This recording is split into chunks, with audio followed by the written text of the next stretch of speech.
ఓం నమో భగవతే శ్రీరమణాయ.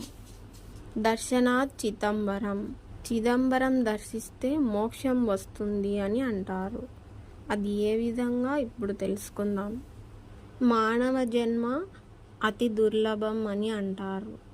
ఆ మానవ జన్మతోనే మోక్షం వచ్చేలాగా మనం తెలుసుకోవడానికి గొప్ప అవకాశం అని అంటారు. అయితే ఈ మానవ జన్మతో చిదంబర దర్శనం అంటే చిదంబరానికి వెళ్ళి ఆ ఆలయంలో ఉన్న దైవాన్ని దర్శనం చేసి తెలుసుకుందాము అంటే అక్కడ దైవాన్ని చూపించరు.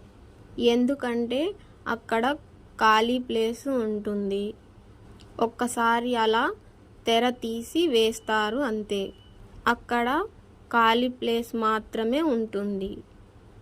ఇక్కడ విషయం వచ్చి చిత్ అంటే మనస్సు, అంబరం అంటే ఆకాశము, చిదంబరం అని ఆ విధంగా అర్థం చేసుకోవాలి. మనము ఆ చిదంబర ఆలయంలో ఆ దర్శనం కూడా ఏమీ ఉండదు, ఖాళీ ప్లేసే. ఆ ఖాళీ ప్లేసే దైవము అని మన మనసును కూడా ఖాళీగా పెట్టుకోవాలి, అలాగే ఉంచుకోవాలి. చిత్తము అంటే మనస్సు, ఆ మనస్సును ఖాళీగా పెట్టుకోవాలి. మంచి చెడు, పాపము పుణ్యము ఏదైనా మనస్సులో ఉంచుకోకూడదు, ఖాళీగా ఉంచుకోవాలి. ఈ ఆకాశమే అనంతమైనది.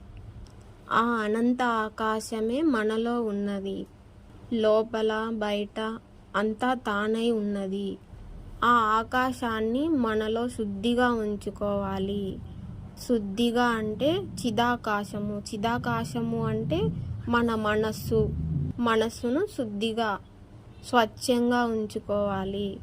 అదే మన చిదంబర దర్శనం మోక్షదాయకం. ఈ విధానాన్నే దర్శనాత్ చిదంబరం అని అంటారు.